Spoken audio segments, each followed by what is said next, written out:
It's been really interesting to talk today about the issues facing our clients in a very uncertain world globally, and how we're helping them deal with those issues, not just in the area that I focus in on, sort of their private wealth and tax planning and all of the changes we've seen with the non-dom rules, but also thinking much wider than that about how that impacts on their their reputation, their immigration status, what we're doing with their luxury assets, and also thinking wider about clients, about what works for them and their lifestyles and where they can move to.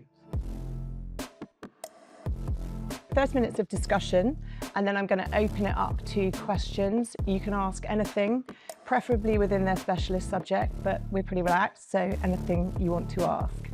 So there's been a noticeable change in the way in which people view wealth, VAT on school fees, inheritance tax on farms, and trusts are often seen as the preserve of the rich. So my question is, are they under fire?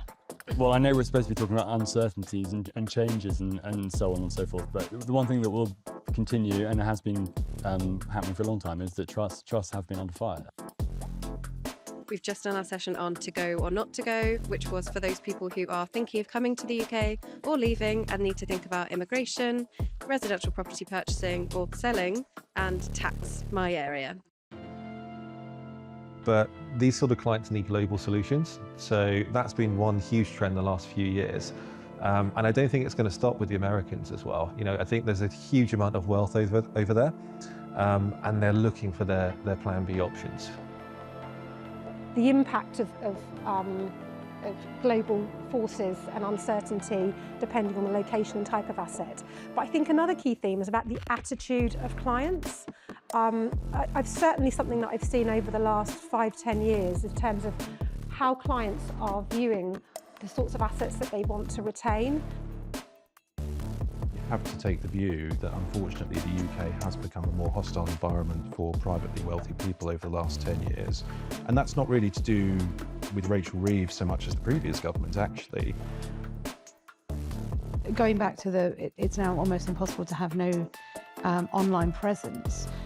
It's more important now than ever to take a step back and curate and think about how you want to be perceived in the world. In the family business dispute, you've got 7 years worth of WhatsApp conversations, Signal chat, text messages, handwritten notes, who only knows, but it's going to be a volume of data that in arbitration is not going to get picked up. The NFT is not dead. I don't think it is dead. I think it's going to be coming back. There's going to be more in that space around that, for better or for worse.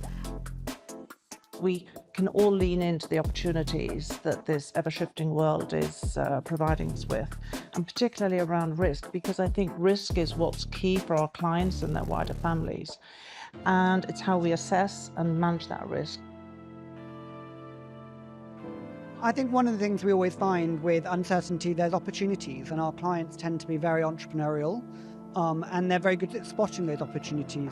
One of the pleasures for us is getting to work with clients in what can seem to some difficult circumstances, but actually seeking the advantages of that, and that's a great joy for us.